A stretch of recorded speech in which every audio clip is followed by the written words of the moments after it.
And most of us had to read the diary of Anne Frank at some point in our school career. The story of a young Jewish girl forced to hide with family members in the hidden rooms of a building in Amsterdam during World War II touches many because of the style of Anne's writing. And Cardinal stage at Bloomington hopes their production of the play stays true to the work, but also allows the audience to see a different side of Anne. And although we can't call a doctor, our favorite dentist is never too far away. During the last few days before the premiere, the actors work out the kinks during a dress rehearsal at the John Waldron Arts Center. Yes, I'll give you your instrument back. Get up. I'll wipe the blood. No, I'll spit in here. No, I'm going to take both of these with me, because I'm going to be a mess. This version of the Diary of Anne Frank is intense and pretty exhausting for the actors. Quicker, guys, quicker, quicker. This is fast, fast, fast. It's a new adaptation of the story from playwright Wendy Kesselman. In this version of Anne Frank, Anne is front and center in a way that she's not in the previous version, and that's because the relationships in the play between Anne and her mother, Anne and her father, Anne and the rest of the people in the annex, the secret annex, are richer and truer because they're based on material that was released post Otto Frank's death. Stuff that he had held back out of the original diary and was subsequently published in the critical edition in the late 80s after he died. So that stuff's been worked back into the play. For one thing, Anne becomes more of a real person in this adaptation. She's more problematic, more troublesome, more human than I think in the original version. Tomorrow, can we work on that? High school senior Avery Wigglesworth plays Anne. Of course, the diary is from Anne's perspective, and so she, a lot of the times, puts herself in the right, and we see these situations that she recalls, except I think in the play you see them a little bit more through the other people's eyes. And so you see kind of how they're affected by this completely strong girl and the fact that she can be completely annoying and in your face, but at the same time you still love her. We're surrounded by danger and darkness, and in our desperate search for a way out, we keep bumping into each other.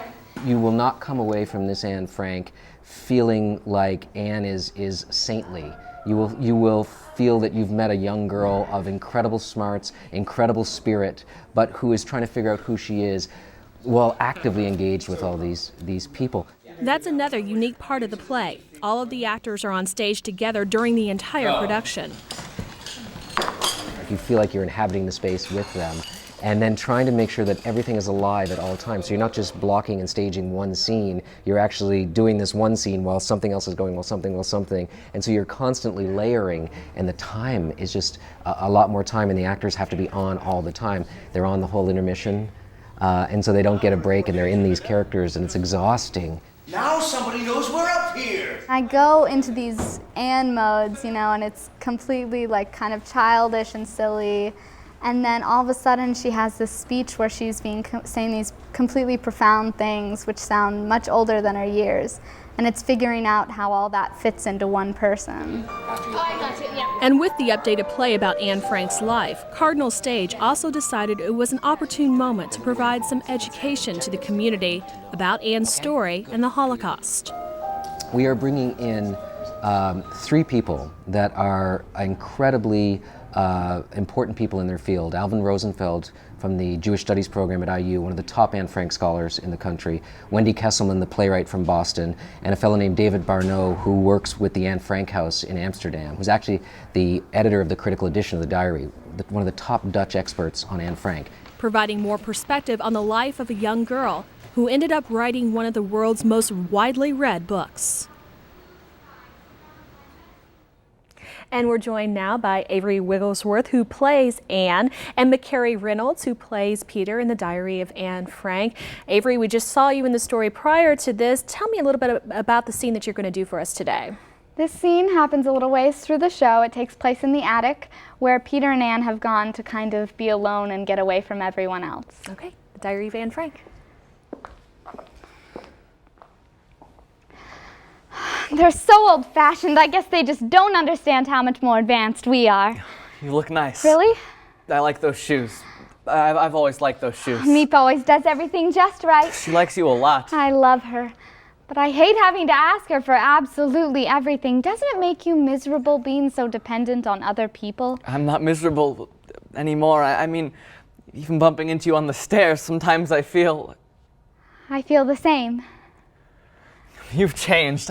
I used to think you were a real pain in the neck. My life before seemed so unreal. Nothing to do with who I am now. I see myself then as an utterly superficial girl. I wouldn't go back to being her for the world. You sure know a lot about yourself, don't you? Well, I guess it comes with all the writing you do. I want to be a real writer someday. I know I can write. I'm my harshest critic. But who knows if I truly have talent or not? What do you want to do? I don't know. Some job that doesn't take much brains.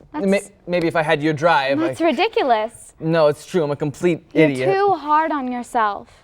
I didn't have too much going for me on the outside. But don't you miss... Oh, Peter, I miss so many things. Sometimes I dream I'm back in our old apartment and I wake up and wonder why can't I just run outside? Oh, look, you can see the moon from here just like you said. How beautiful. Look at our attic, the moonlight coming through. Are you cold? No. Well, maybe just a little.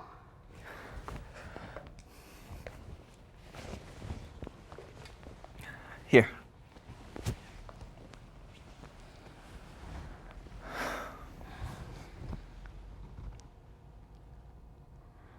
Peter, have you ever kissed a girl? I guess so. You have? When? It wasn't a big deal or anything. Tell me. It was on my birthday. I was blindfolded. I don't even know who the girl was. Well, there's nothing wrong with being kissed or anything. Though I'm sure Margot would never kiss a boy unless you were engaged to him. And I know Mother never touched a man before she met Pim. My girlfriends would say, "Oh, Anne, how shocking." But it doesn't matter what they'd say. It's all different now. Here. You called it our attic before. Do you really think it's ours? I do. You won't let them stop you from coming here, will you? No, I promise. Maybe I'll bring one of my stories and read it to you sometime. You'll come tomorrow night? If you want me to. I do. It's 9:05. Well, I will then.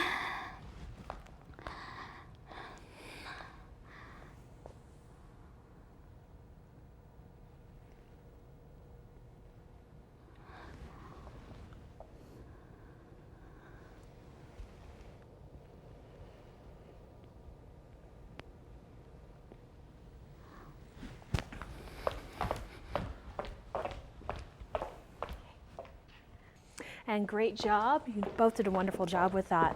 The Diary of Anne Frank is actually going to be performed at the Waldron Center, taking place this weekend and next weekend in the auditorium at the John Waldron Arts Center. And tickets are still available. If anybody wants tickets, they can go to cardinalstage.org for more information. Good job.